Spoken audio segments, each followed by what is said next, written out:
నమస్తే, నేను ఋషి. ఇవాళ డెడ్ లైన్ పాలిటిక్స్ గురించి మనం మాట్లాడుకుంటున్నాం. ఎందుకు డెడ్ లైన్ పాలిటిక్స్ అంటే, అటు వైసీపీ అధినేత జగన్మోహన్ రెడ్డి తన ఎంపీలతో రాజీనామా చేయిస్తా అన్నారు. ఏప్రిల్ 6 పార్లమెంటు సమావేశాలు ముగిసేలాగా ప్రత్యేక హోదా ఇవ్వకపోతే ముఖ్యమంత్రి అలాగే తెలుగుదేశం అధ్యక్షుడితో భేటీ అయిన కీలక నాయకుల సమావేశంలో కూడా మార్చి 5 పార్లమెంట్ స్టార్ట్ అయ్యేలోపు ఎటువంటి నిర్ణయం తీసుకుంటుందో కేంద్రం చూద్దామని. అయితే ప్రత్యేక హోదా గురించి ఇక్కడ అధికార పార్టీ అడగట్లేదు. ప్యాకేజీ అన్నారు, దాని స్వరూపం, దాని అమలు, విభజన హామీల గురించి అలాగే మిగతా వాటి గురించి తేల్చండి అని చెప్పి తెలుగుదేశం అడుగుతోంది. కానీ జగన్మోహన్ రెడ్డి మాత్రం ప్రత్యేక హోదా మాత్రమే ఏకైక మార్గం అని చెప్తూ ఉన్నారు.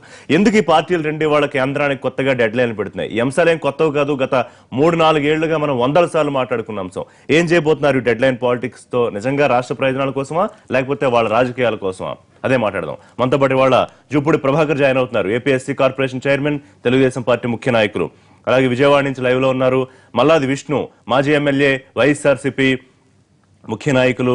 సిహెచ్ రామకోటయ్య కూడా లైవ్ లోకి వస్తున్నారు, వైజాగ్ నుంచి, ఆంధ్రప్రదేశ్ బీజేపీ సీనియర్ నాయకులు. రైట్, ప్రభాకర్ గారు, మార్చి 5 తర్వాత తెలుగుదేశం పార్టీ ఏం చేయబోతోంది? వైసీపీ అధినేత రాజీనామాల అస్త్రంతో ఒకటి మిమ్మల్ని ఫస్ట్ ఇరుకుని పెట్టాడా లేదా? ఒకవేళ తెలుగుదేశం పార్టీని మాత్రమే ఇరుకుని పెట్టాలి అని వైఎస్ఆర్ కాంగ్రెస్ పార్టీ అనుకుంటే, హోదాని కేంద్ర ప్రభుత్వంతో రాజీ కుదుర్చుకున్నట్టుగా లేకపోతే భయపడిపోయి హోదా గురించి మాట్లాడినట్టుగానే భావించాల్సిన అవసరం ఉంటుంది. హోదా మీద పోరాడుతుందే తెలుగుదేశం పార్టీ. గత 3-4 సంవత్సరాలుగా ఈ హోదా పోరాటం ముఖ్యమంత్రి గారు తప్ప వీళ్ళు అక్కడక్కడ ఓదార్పు యాత్రలో మాట్లాడారు. కానీ కేంద్ర ప్రభుత్వంతో అమీతుమీ తెలుసుకున్న ప్రతి అంశం మీద హోదా అన్న పేరుని మార్చేసి, మీకు అంతకన్నా లేకపోతే ఈక్వల్గా మేము ప్యాకేజ్తో ఇస్తామంటే మీకు అబ్జెక్షన్ ఏంటి అన్నప్పుడు, పేరులో ఏముంది, మాకు అంత హోదాతో ఏమొస్తుందో అన్ని ఇవ్వండి అని అడిగాం. హోదా మీద పోరాటం ఫస్ట్ నుంచి తెలుగుదేశం పార్టీ, ప్రధానంగా ముఖ్యమంత్రి. అప్పటికి హోదాతో పోరాటం ఆగిపోయింది. ఎప్పుడైతే హోదా కన్నా గొప్ప మేలు చేసే ప్యాకేజ్ ఇస్తా అన్నారో మీరు స్వాగతించారు, సన్మానాలు చేశారు. సో అప్పటితో హోదాను తెలుగుదేశం వదిలేసారు. అంటే దానికి ఈక్వలెంట్ గా ఇస్తానన్నటువంటి ప్యాకేజీని ఓకే అన్నాం. సో హోదా మీద ఎవరు పోరాటం చేశారు? మీరు అన్నట్టుగా మమ్మల్ని ఇరుకుని పెట్టడానికి ప్రయత్నిస్తున్న వైఎస్ఆర్ కాంగ్రెస్ పార్టీ అనుకుంటే, దాని తర్వాతే కదా వచ్చింది ప్రెసిడెంట్ ఆఫ్ ఇండియా ఎన్నికలు వచ్చాయి. ఆ రోజు ఎప్పుడైనా మాకు ప్రత్యేక హోదా కావాలి అని కండిషన్ పెట్టి ప్రెసిడెంట్ ఆఫ్ ఇండియాకి ఓటేస్తాం, ఈ కండిషన్ మీరు ఒప్పుకుంటే అన్నారా? అనలేదు. ప్రధానమంత్రిని కలిశారు. ప్రధానమంత్రిని కలిసి రాష్ట్రానికి ప్రత్యేక హోదా ఎప్పుడైనా కావాలని అడిగారా? అడగలేదు. కేసులు మాత్రమే మాట్లాడుకున్నారు. ఈ రాష్ట్రంలో ఉన్నటువంటి మంత్రులను అంటే దీని అర్థం కాదు కాదు. నేను వస్తాను, క్రానాలజీ ఇస్తున్నాను. నేను ఎంపీలు ఉన్నారు, వాళ్ళు 2016 ఇదే ఫిబ్రవరిలో లాస్ట్ టైం జరిగినప్పుడు మేము ఒక ఇది అయిపోయిన వెంటనే రాజీనామా చేసేస్తాం ఉన్నారు. కానీ 2 బడ్జెట్లు అయిపోయింది, ఇది 3వ బడ్జెట్కి వచ్చాం, కానీ రాజీనామా చేయలేదు. ఈ రోజు కూడా నిన్న బడ్జెట్ అయిపోయిన తర్వాత కూడా బడ్జెట్ అద్భుతంగా ఉందని వాళ్ళు పార్లమెంట్ లో ప్రసంగిస్తారు. వాళ్ళ ఎంపీలు విజయసాయి రెడ్డి గారు, సుబ్బారెడ్డి గారు, జగన్మోహన్ రెడ్డి గారు ఆయన తిరుగుతున్నట్టు పాదయాత్రలో ఏ కోశాను కూడా బడ్జెట్ మీద మాట్లాడు. కాబట్టి వీళ్ళ హోదా మీద మాట్లాడు. మోడీ గారిని ప్రశ్నించడు. చంద్రబాబు నాయుడు గారిని దుర్భాషలాడటం కోసం, చంద్రబాబు నాయుడు గారి మీద ఏదో బాణాలు వేస్తున్నట్టుగా మీరు అన్నట్టుగా ఇరుకుని పెట్టడం కోసం హోదా నిజంగా తేవాలనుకుంటే వాళ్ళతో తేవాల్సిన అవసరం ఉంది, మాతోటి పోరాడు కాదు వాళ్ళు అనుకుంటే.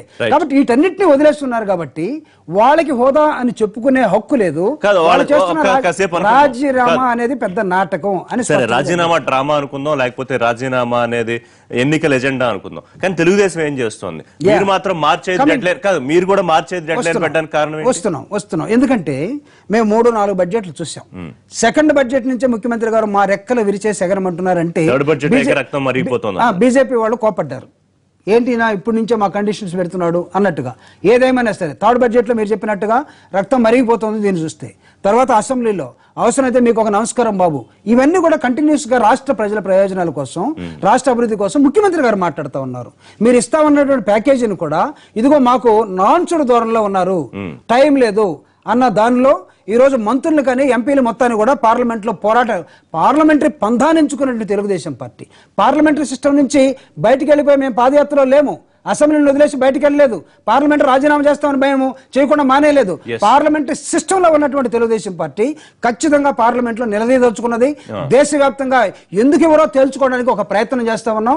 మొన్నటితో పార్లమెంట్ అయిపోయింది కాబట్టి మళ్ళా మార్చి 5వ తేదీ నాడు ప్రారంభమవుతున్నటువంటి పార్లమెంట్ కి మేము హీట్ క్రియేట్ చేస్తూనే ఉన్నాం. మాకు ఏది రావాలో సంపాదించుకోవడం కోసం ముఖ్యమంత్రి గారు తనదైన శైలిలో తనకున్నటువంటి 40 సంవత్సరాల రాజకీయ అనుభవాన్ని రంగరించి చేస్తా ఉన్నాడు. దీన్ని వీళ్ళు చేస్తున్నది ఏంటి? ఎన్ని నేను చెప్పాను, ఒకసారి చేస్తామన్నారు, పారిపోయారు, రెండోసారి రేపు ఒకవేళ చేస్తారు. విష్ణు గారు 2 ఏళ్లుగా రాజీనామాలంటూ మళ్ళీ వెనక్కి వెళ్ళిపోయి మోహన్ చాటేసి మళ్ళీ కొత్త రాజకీయ డ్రామాకు తెర తీశారు అని తెలుగుదేశం అంటోంది. కేంద్ర బడ్జెట్ బ్రహ్మాండంగా ఉందని చెప్పిన ఎంపీలు మళ్ళీ ప్రత్యేక హోదా విషయం వచ్చేటప్పటికి బీజేపీని ఏమనరు, మోడీని ఏమనరు. ఇక్కడ చంద్రబాబును టార్గెట్ చేస్తారు, రాజీనామాలు అంటారు. మీరు పెట్టిన ఏప్రిల్ 6 డేట్ కూడా గమ్మత్తుగా లేదా? ఏప్రిల్ 1 పెడితే బాగుండేది. ఏప్రిల్ 6 కూడా గమ్మత్తుగా లేదా? ఏప్రిల్ 1 పెడితే బాగుండేది. ఎందుకని? ఏప్రిల్ ఫూల్ రైట్, అంటే మళ్ళీ ఫూల్స్ చేయడానికి మాత్రమే రాజీనామాల అంశం తెర మీద తీసుకొచ్చారు. విష్ణు గారు పెట్టుకుంటే బాగుండేది. సార్ ఇప్పుడు ఈ రాష్ట్రంలో ఉన్నటువంటి అధికారంలో ఉన్నటువంటి తెలుగుదేశం పార్టీ బడ్జెట్ 1వ తారీఖున వస్తే 13 రోజుల నుంచి అసలు ముఖ్యమంత్రి గారు పత్రికా విలేకరుల సమావేశం అనేదే తెలియకుండా, ఇలాంటి సందర్భమే రాష్ట్ర విభజన సందర్భంగా అసెంబ్లీలో తీర్మానం చేసినప్పుడు కూడా ఆయన శాసనసభకు దూరంగా ఉన్నాడు, 13 రోజుల నుంచి ప్రెస్ కాన్ఫరెన్స్ కి దూరంగా ఉన్నాడు. నెంబర్ 2, అసలు మీకెందుకండి ఏడుపు? మీ తెలుగుదేశం పార్టీకి ఎందుకు ఏడుస్తారు? మేము మా పార్లమెంట్ సభ్యులు ప్రజల కోసం ప్రత్యేక హోదా కోసం రాజీనామా చేస్తాము అంటే ఏప్రిల్ 6వ తారీఖున పెడితే ఆగమేఘాల మీద ఈ రోజు 3 మంత్రులు మాట్లాడారు. ఏం మాట్లాడారు? ఆ రాజీనామా ప్రకటన ఒక తప్పుదోవ పట్టించే విధంగా నాటకంగా ఉందన్నారు. రాజస్థాన్ లో ఏం జరిగింది? 2017 ఆగస్టులో చనిపోయినటువంటి, సెప్టెంబర్లో చనిపోయినటువంటి 2 పార్లమెంట్ సభ్యుల యొక్క ఎన్నిక 5 నెలల్లో వచ్చిందండి. 5 నెలల్లో వచ్చింది. మన జనవరిలో ఎన్నిక జరిగింది. మీరేం చెప్పారు? దివాకర్ రెడ్డి గారు ఏం చెప్పారు? మన 2 మంత్రులు ఏం చెప్పారు? ఎన్నికలు వచ్చేస్తాయి, ఎన్నికల సమయం వచ్చేటప్పటికి ఇంకా ఎలక్షన్ ఉండదని చెప్పినారు. ఈరోజు మిత్రుడు చెప్తున్నా, నేను ఖచ్చితంగా 5 నెలల్లో ఎన్నికలు వచ్చినాయి. ఆ రోజున సరైన సమయంలో చేస్తామని చెప్పిన ఏదైతే జగన్మోహన్ రెడ్డి గారు చెప్పారో ఆ రోజు చేసినట్టుంటే మళ్ళీ ఎన్నికలు జరిగి మళ్ళీ వచ్చేవి, మళ్ళీ ఈ రోజు పార్లమెంట్ సభ్యులుగా ఉన్నాం. కానీ రేపు ఏప్రిల్ 6 అనేది ఒక పార్లమెంట్ సెషన్ అయిపోయినప్పుడు క్లోజ్ అయ్యే డేట్. 15 నెలల కాలం ఉంది. 15 నెలల కాలాన్ని, అంటే ఒక వంతు భాగాన్ని మేము ప్రత్యేక హోదా కోసం 2 వంతుల భాగాన్ని రాజ్యసభలో లోక్సభలో మేము మాట్లాడితే దాని గురించి మాట్లాడకుండా మీ మంత్రులు వచ్చి మాట్లాడేటటువంటి మాటలు చాలా హాస్యాస్పదంగా ఉన్నాయి.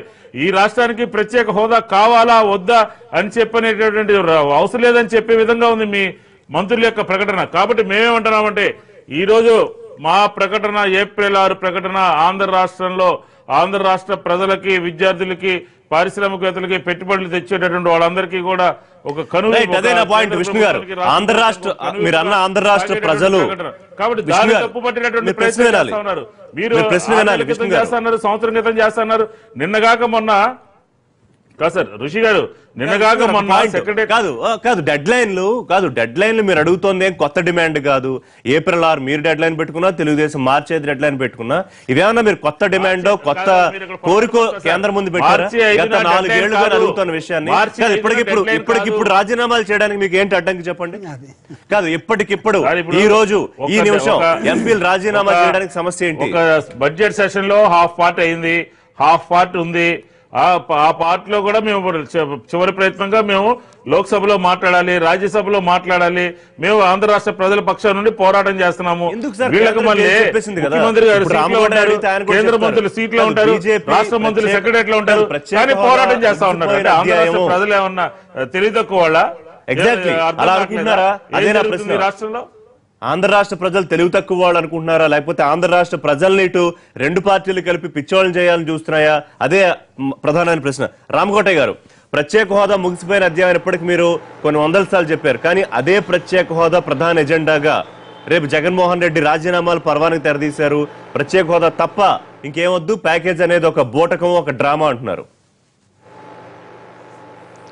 అసలు యాక్చువల్గా భారతదేశంలో రాజకీయ పార్టీలు దరిదాపుగా ఈ దేశాన్ని అబ్యూస్ చేసినాయి. వాస్తవంగా చెప్పాలంటే చేసిన క్రమంలో భారతదేశంలో ఉన్నటువంటి పార్లమెంట్ల యొక్క పనితీరు బాగా మెరుగ్గా ఉండాలని చెప్పేసి మన ఏదైతే లోక్సభ ఉందో లోక్సభని 100% పైగా పనిచేయించినటువంటి ఘనత భారతీయ జనతా పార్టీది.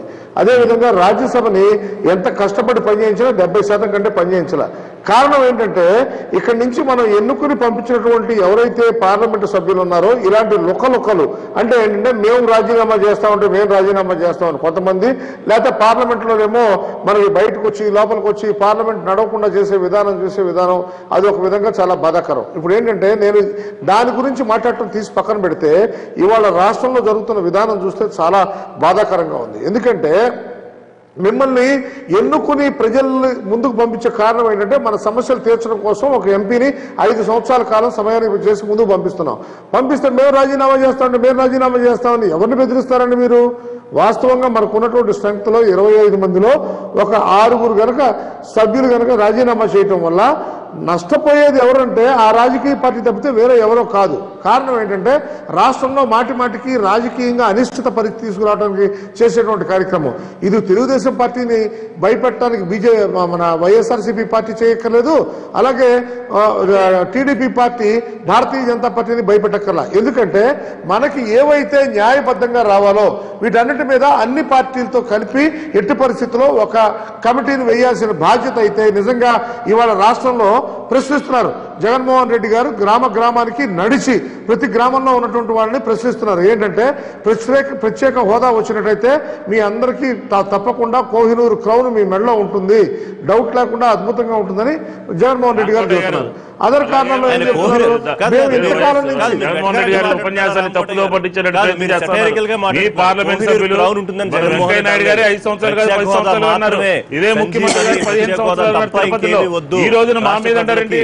పార్లమెంటులో జరిగినటువంటి ఆ రోజు ప్రధానమంత్రి గారు ఇచ్చినటువంటి అంశం కానీ లేకపోతే వెంకయ్య నాయుడు గారు చంద్రబాబు నాయుడు గారు చెప్పినటువంటి అంశం కానీ దాని గురించి ఈ రోజు ఆంధ్ర రాష్ట్ర ప్రజల తరఫున వైఎస్ఆర్ కాంగ్రెస్ పార్టీ అడుగుతుంది. విష్ణు గారు మీరు మాట్లాడటం ఆపితే మాట్లాడతాను. మీరు కూడా అసెంబ్లీలో కొంతకాలం కూర్చున్నారు. అసెంబ్లీలోనే మీరు ఇష్యూస్ ప్రాపర్ గా వెళ్లకుండా అసెంబ్లీనే స్తంభించారనుకోండి, ఎక్కడవుతాయి కార్యక్రమాలు?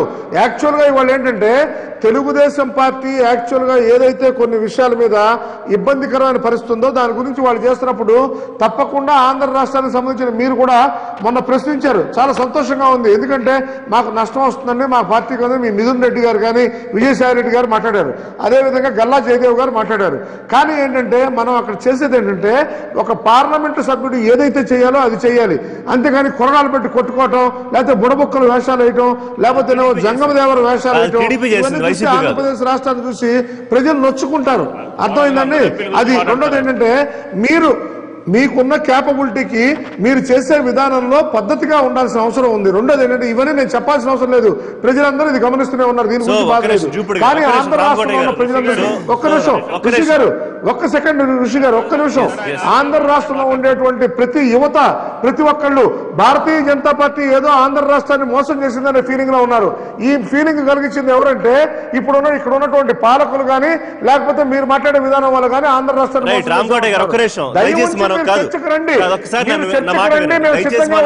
ప్రసంగాలొద్దు, డిబేట్ చేద్దాం. ఇప్పుడు ప్రత్యేక హోదా అనేది ప్రధానమైన ఎజెండా అని జగన్మోహన్ రెడ్డి అంటున్నారు. ప్రత్యేక హోదా ఇస్తారా ఇవ్వరా? మూసేసిన పుస్తకాన్ని బయట తీసే అవకాశం ఉందా లేదా? ఎట్టి పరిస్థితుల్లో ప్రత్యేక హోదాకి సరిసమానమైనటువంటిది కనుక జగన్మోహన్ రెడ్డి గారు కూడా కూర్చుని ఒకసారి పరిశీలించి ప్రత్యేక హోదాకి సమానంగా ఉన్నటువంటి ప్రత్యేక ప్యాకేజీని కనుక యాక్సెప్ట్ చేస్తే దానికి ఎటువంటి ఇబ్బంది లేదు.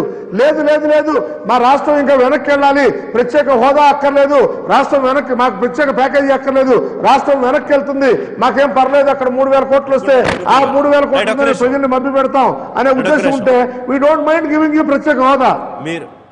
రైట్, రాష్ట్రం వెనక్కి వెళ్ళాలి అనుకుంటే కనుక ప్రతిపక్షం అనుకుంటుంది ఆయన అంటున్నారు. సో చూపుడు గారు కూడా తెలుగుదేశం కూడా రాష్ట్రం వెళ్ళాలి వెనక్కి అనుకుంటే కదా ప్రత్యేక హోదా ఇచ్చేస్తామని ఏం చెప్పబోతారు? ప్రత్యేక హోదా కావాలని అడుగుతారా వద్దని అడుగుతారా? సార్, ఒక అలియన్స్ పార్టీగా రాజకీయాల్లో ఎలక్షన్ ముందు కానీ లేకపోతే ప్రభుత్వంలో కానీ అనేక సార్లు 29 సార్లు మా ముఖ్యమంత్రి గారు వెళ్ళిన నేపథ్యం కానీ లేకపోతే పార్లమెంట్లో చర్చలు కానీ లేకపోతే నీతి ఆయోగ్ అనే దాన్ని ఒకదాన్ని తీసుకొచ్చి ఏ రాష్ట్రానికి ఇవ్వటం లేదు అని చెప్పిన నేపథ్యంలో ఈక్వలెంట్గా మీకు ప్యాకేజ్ అని చెప్పడం జరిగింది. దాన్ని మేము వెల్కమ్ చేసాం. మాకు ఏ పేరైతేమి ఏదైతే ఓడగొట్టుకోవడానికి అన్నట్టుగా పేరుతో మాకు పెద్ద సంబంధం లేదన్న. మేము అన్న రోజు నుంచి మాకు ఏది ఇవ్వాలో అది ఇవ్వమని క్యాలిక్యులేటెడ్ గా టైం టు టైం ముఖ్యమంత్రి గారు మరి రాష్ట్ర ప్రజలకు చెప్పండి, ఆల్రెడీ మీరు యాక్సెప్ట్ చేసినటువంటి ప్యాకేజ్ ఏదో రాష్ట్ర ప్రజలకు వివరించండి. మమ్మల్ని ఎందుకు బలిపశువులు చేస్తున్నారు? అర్థం కాలేదన్నారు ముఖ్యమంత్రి. మమ్మల్ని ఎందుకు బలిపశువులు చేస్తున్నారు? మీరు యాక్సెప్ట్ చేసిన ప్యాకేజ్ ఏదో ప్రజలకు చెప్పండి. ఈ ప్యాకేజ్ ఇవాళ చేసుకున్నామని చెప్పి మీరు అసెంబ్లీలో చెప్పాలి, రాష్ట్ర ప్రజలకు చెప్పాలి. అంతా బాగుందని చెప్పి చెప్పారు పేపర్ లో. జనవరి 15వ తారీఖు బ్రహ్మాండంగా ఉందని చెప్పారు. ఇవాళ ఎందుకు మరి ప్యాకేజ్ కావాలి? బీజేపీ నాయకులు రామకోటయ్య గారు 3 రోజులుగా అవే పేపర్లు చూపిస్తున్నారు బీజేపీ నాయకులు. రామకోటయ్య గారు ఒకసారి వినండి సార్. ఒకసారి మేమేం చూపించగలరండి? మీరు అన్న మాటలో మేము చెబుతున్నాం. మేము ప్యాకేజ్ మేము పేపర్లు చూపించాల్సిన అవసరం మాకే ఉందండి. వినండి రామకోటయ్య గారు వినండి. సో దానికి పేరు ఏదైతే మాకు ఇవ్వాల్సిన ఇవ్వండి అని మేము అడుగుతా ఉన్నాం. అది ముఖ్యమంత్రి గారు తిరిగినా, లేకపోతే పార్లమెంట్లో ఇంతకుముందు కలిసినా, అరుణ్ జైట్లీ గారిని కలిసినా, లేకపోతే హోంమంత్రిని కలిసినా, ప్రధానమంత్రిని కలిసినా, వాళ్ళు అపాయింట్మెంట్ ఇచ్చినా ఇవ్వకపోయినా, మా వాళ్ళు వెళ్ళి కలిసినా, ఇవన్నీ కూడా తాపత్రయం ఏంటంటే మాకు చెప్పిన దాన్ని ఇవ్వండి బాబు, టైం అయిపోతుంది, ప్రజలకు మేము జవాబుదారీ. సో చివరిగా వాళ్ళు ఏమి ఎంచుకున్నారంటే నాన్సుడ్ ధోరణి ఎంచుకున్న తర్వాత ఇది కుదరదు అని తెలుగుదేశం పార్టీ ఒక డెడ్ లైన్ పెట్టదలుచు.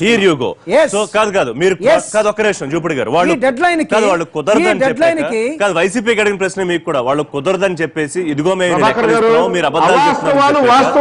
ఎందుకు డెడ్ లైన్ పెట్టారు?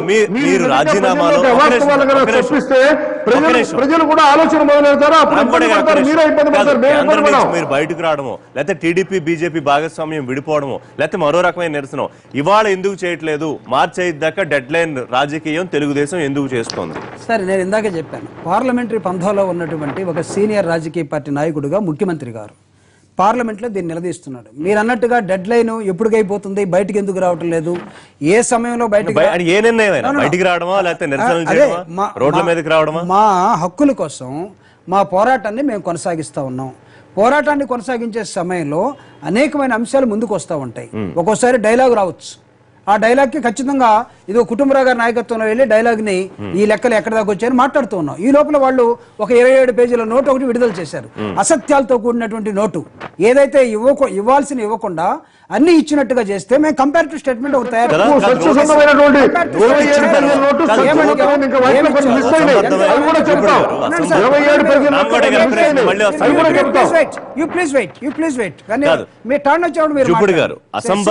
అసంబద్ధమైన నోటు ఇచ్చారని తెలిసి కూడా మీరు ఇంకా ఎందుకు వెయిట్ చేస్తున్నారు?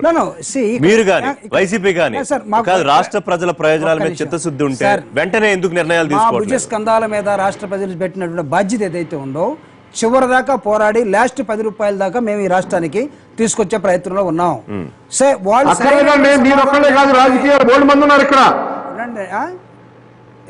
రామగౌడ గారు చెప్పండి. ఇక్కడ మీరొకళ్ళే అందరికీ భోజనాలు తీసుకొచ్చి పెట్టక్కర్లా. మేము అందరూ ఉన్నారు. రాష్ట్ర ప్రజలకు కావాల్సింది ఏదో చేయడానికి బోల్డ్ మంది ఉన్నారు. మీరేం చెప్తున్నారంటే మేమే మా భుజస్కంధాల మీద ఉంది, మిగతా వాళ్ళంతా పనికిమాలిన వాళ్ళు. మీకు తెలుగుదేశం అధికారంలో ఉంది, మిగతా వాళ్ళు పనికి మాలను మేము అనలేదు. భుజాలు ఎందుకు తోడుకోవాలి? మీరు తోడుకోబాకండి.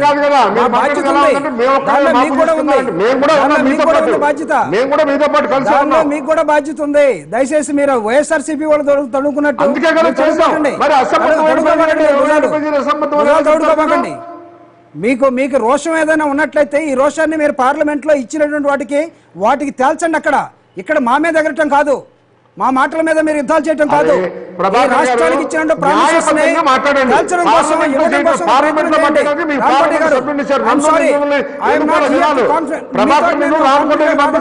పార్లమెంట్ సభ్యులు ఉన్నారు. సభ్యులు వచ్చి బూతులు ఉంది.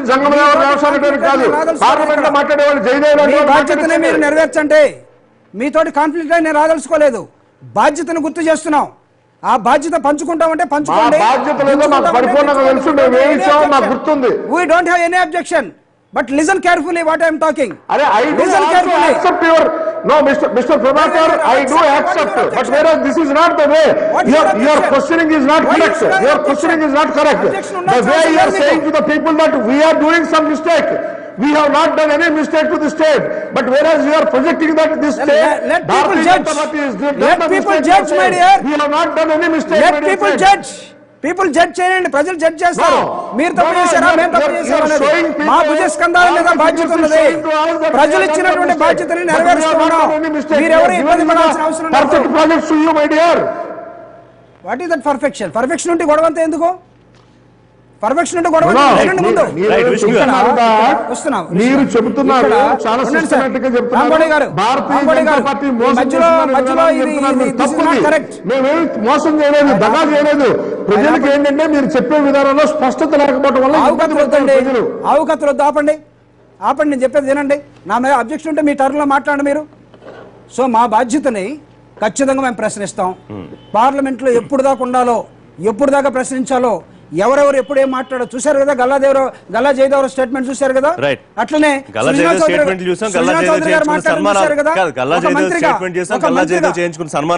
ఒక మంత్రిగా సృజనా చౌదరి గారు మాట్లాడింది కూడా చూశారు. కలెక్టివ్ రెస్పాన్సిబిలిటీ మార్చి 5 డెడ్ లైన్ పెట్టారంటే మార్చి 5 సభ ప్రారంభమైన రోజున ఆంధ్రప్రదేశ్ కి రావాల్సిన నిధులు కానివ్వండి, పెండింగ్ విషయాల మీద ఒక స్టేట్మెంట్ ఎక్స్పెక్ట్ చేస్తున్నారా? ఒకవేళ రాకపోతే ఆ వేళ ఏం చేయబోతున్నారు? మేము ఆశవాదులండి, చాలా క్లియర్ గా చెప్తున్నాం. మా ముఖ్యమంత్రి గారు ఒక ప్రజల ఆశల్ని ఆకాంక్షల్ని నెరవేర్చడం కోసం ఈ రోజు పార్లమెంట్ లో చివరిదాకా మా పోరాటం ఉంటుందని స్టార్ట్ చేశాం. ఈ పోరాటంలో భాగంగా చిన్న ఇంటర్వెల్ ఒకటి వచ్చింది పార్లమెంట్ కి. మళ్ళీ March 5th నాటికి వస్తుంది. ఈ లోపల కొన్ని డెవలప్మెంట్స్ వస్తాయి. ఒకవేళ మేము అనుకున్నట్టుగా అన్ని సౌమ్యంగా March 5 దాకా మేము అనుకున్నన్ని రాగలిగితే అప్పుడు మీరు డెడ్ లైన్ పెట్టి రాష్ట్ర ప్రయోజనాల కోసం వెయిట్ చేస్తే అది మాత్రం మీరు చిత్తశుద్ధి చేసింది. జగన్మోహన్ రెడ్డి మాత్రం రాజీనామాలు చేయిస్తాను సభ అయ్యే వరకు కనుక హోదా ఇవ్వకపోతే అంటే అది రాజకీయ డ్రామానా? అట్లా ఎట్లా అవుతుంది? నేను చెప్పిన దానికి ఎందుకు మీరు గతంలో రాజీనామా చేస్తా ఉన్నారు, ఎందుకు చేయలేదు? దీన్ని ఏమంటాం? 2 సంవత్సరాలుగా మీరు ఆడిన దాన్ని సరే డ్రామా అనుకుంటే ఇంకో మాట మీరు చెప్పిన దానికైనా మేము కట్టుబడతాం. 2 సంవత్సరాల క్రితం చెప్పారు, ఎందుకు ఆగిపోయారు? మీది చిత్తశుద్ధి అయితే మీరు డెడ్ లైన్ పెట్టడం కరెక్ట్ అయితే జగన్మోహన్ రెడ్డి డెడ్ లైన్ పెట్టడం కూడా కరెక్ట్ అవ్వాలి కదా. దానికి దేనికోసం డెడ్ లైన్? చంద్రబాబు నాయుడు గారిని దుర్భాషలాడటం కోసం డెడ్ లైనా? మాట్లాడమంటే కేబినెట్ మీద, బడ్జెట్ మీద మాట్లాడమంటే సృజనా చౌదరి గారు మాట్లాడుతుంటే కేబినెట్ బాగుందని సృజనా చౌదరి గారు అడ్డం పడినటువంటి నేను అడుగుతున్నా ఒకే ఒక ప్రశ్న, సున్నితమైన ప్రశ్న. Weather all the MPs are going to resign are the only Lok Sabha? ఇది ఒకటి సమాధానం చెప్పాల్సిన ఉంటుంది. విజయసాయి రెడ్డి గారు కూడా చేస్తారా? విజయసాయి రెడ్డి గారు లేకుండా మిగిలిన 3-4 మాత్రమే చేస్తారా? నంబర్ 1. నంబర్ 2, మీ రాజీనామాలు చేసిన వెంటనే పార్లమెంట్ అయిపోతుంది. పార్లమెంట్ అయిపోయిన తర్వాత మీరు రాజీనామా చేస్తా ఉన్నారు. ఒక్క నిమిషం, పార్లమెంట్ అయిన తర్వాత ఏమొస్తాయి? మీ ప్రశ్న ఉత్పన్నం కాదు. ఎప్పుడు మీ రాజీనామా యాక్సెప్ట్ అవుతుంది? మీ రాజీనామాలు పెండింగ్ లోనే ఉంటాయి. మళ్ళీ ఎన్నికలు రావు. మీ పాఠం మాకు తెలీదా? ఎవరిని ఫోర్స్ చేయాలి? ప్రజల్ని ఫోర్స్ చేయడం కోసం కదా మీ ఎత్తుగడ ఏం చేస్తున్నారు? విష్ణు గారు చెప్తారు. ఎలా చేస్తారు ఇది చెప్పానండి. విజయసాయి రెడ్డి గారు కూడా వీళ్ళతో కలిసి రాజీనామా చేస్తాడా? విష్ణు గారు సార్, ఇప్పుడు ఈ రాష్ట్రంలో భారతీయ జనతా పార్టీ, తెలుగుదేశము 14 ఎన్నికల్లో పోటీ చేశారు. 4 సంవత్సరాలు తెలుగుదేశానికి సంబంధించిన వాళ్ళందరూ కూడా ఢిల్లీలో బీజేపీ వారందరికీ శాలువాలు పంచేటటువంటి పథకానికి తెరలేపి చివరికి ఏమొచ్చి మోసం చేసింది, అన్యాయం చేసింది అని అంటున్నారు. ఏది ఈ లాస్ట్ బడ్జెట్ తర్వాత మేము అడుగుతా ఉన్నాము, వైఎస్ఆర్ కాంగ్రెస్ పార్టీ ప్రజల పక్షాన నుండి చివరి పార్లమెంట్ లో పోరాటం చేసి రాజీనామా చేస్తామంటే అసలు మా యొక్క ఎజెండా కరెక్టా కాదా అని చెప్పని ముందు ఆయన చెప్పండి. పోలవరానికి సంబంధించిన నిధులు రాలేదు, ప్యాకేజీల్లో నిధులు రాలేదు, లేకపోతే చంద్రబాబు నాయుడు గారు 26 సార్లు ఢిల్లీ చుట్టూ తిరిగారని చెప్పేదానికి మేము ఈ రోజు ప్రజల పక్షాన్ని నిలబడి రాజీనామాలు తృణప్రాయము, రాజీనామాలు చేస్తాము అని అంటే కేంద్ర మంత్రులేమో పదవుల్లో ఉంటారు, ఈ రోజు రాష్ట్ర మంత్రులేమో విమర్శిస్తారు జగన్మోహన్ రెడ్డి గారు. ఇది ఎక్కడ న్యాయము? అసలు ప్రత్యేక హోదా ఆంధ్ర రాష్ట్రానికి అవసరం లేదని చెప్పే తెలుగుదేశం స్టాండు. మేము ప్యాకేజీ ఇవ్వకపోయినా, ప్యాకేజీలో ఏమీ ఆంధ్ర రాష్ట్రానికి రాకపోయినా, బడ్జెట్ లో ఏమీ రాకపోయినా కొంచెం బయట ప్లే కార్డులు పెట్టుకుంటాము. ప్రెస్ కాన్ఫరెన్స్ కి చంద్రబాబు నాయుడు గారు రారు, మంత్రులందరూ కూడా రోడ్ల మీద ఉంటారని చెప్పనండి. అంతే తప్ప వైఎస్ఆర్ కాంగ్రెస్ పార్టీని టార్గెట్ చేయడం కాదు. మీ మిత్రపక్షం మీరిద్దరు కలిసి ఎన్నికల్లో పోటీ చేశారు, మీరిద్దరు కలిసి ఆంధ్ర రాష్ట్రానికి న్యాయం చేస్తా ఉన్నారు, మీరిద్దరూ కలిసి ప్రత్యేక హోదా 5 సంవత్సరాలు కాదు, 10 కాదు, 15 సంవత్సరాలు ఇస్తానన్నటువంటి మీరు చేయాల్సింది పోయి మీ బదులుగా ఆంధ్ర రాష్ట్ర ప్రజల పక్షాన మేము నిలబడితే మీరు మమ్మల్ని విమర్శిస్తా ఉంటే ప్రజలందరూ కూడా చూడలేదు అనుకుంటున్నారా? కాబట్టి మీరు ఆడేది డ్రామా, మేము ఆడేది కాదు. మేమేదో జగన్మోహన్ రెడ్డి గారు ఏప్రిల్ 6వ తారీఖు అని పెడితే మార్చి 5 అని చెప్పి డెడ్ లైన్ కాదండి. ఇప్పుడు మీరు అపోహపడతా ఉన్నారు. ఆ రోజు ఆలోచిస్తారంట, దూకుడుగా వెళ్ళరంట, ఆచితూచి నిర్ణయం తీసుకుంటారంట, రాష్ట్రానికి న్యాయం చేస్తారంట. 4 సంవత్సరాలు మీ హనీమూన్ అయిపోయింది. ఈ రోజుకైనా సరే జగన్మోహన్ రెడ్డి గారు చూసైనా సరే మీరు నేర్చుకోవాలి ప్రజల పక్షాన్ని ఎలా ఉండాలో. ఈ రాష్ట్రంలో యువత గానీ ఉద్యోగాలు లేక ఏ విధంగా అల్లాడుతా ఉన్నారు. పెట్టుబడులు పెడతానికి, పరిశ్రమలు పెడతానికి ప్రత్యేక హోదా వస్తుందని చెప్పని ప్రజలందరూ కూడా ఏ విధంగా ఆశగా ఉన్నారో దాన్ని నెరవేర్చాల్సినటువంటి బాధ్యత ప్రభుత్వంలో ఉన్నటువంటి మీ మీద ఉంది. రెండూ కలిసి పోటీ చేసినటువంటి 2 ప్రభుత్వాల మీద ఉన్నది అని చెప్పనేది వైఎస్ఆర్ కాంగ్రెస్ పార్టీ స్టాండ్. అంతే తప్ప మా మీద రాజకీయమైనటువంటి దాడి చేసి మా మీద రాజకీయంగా మీరు మా మీద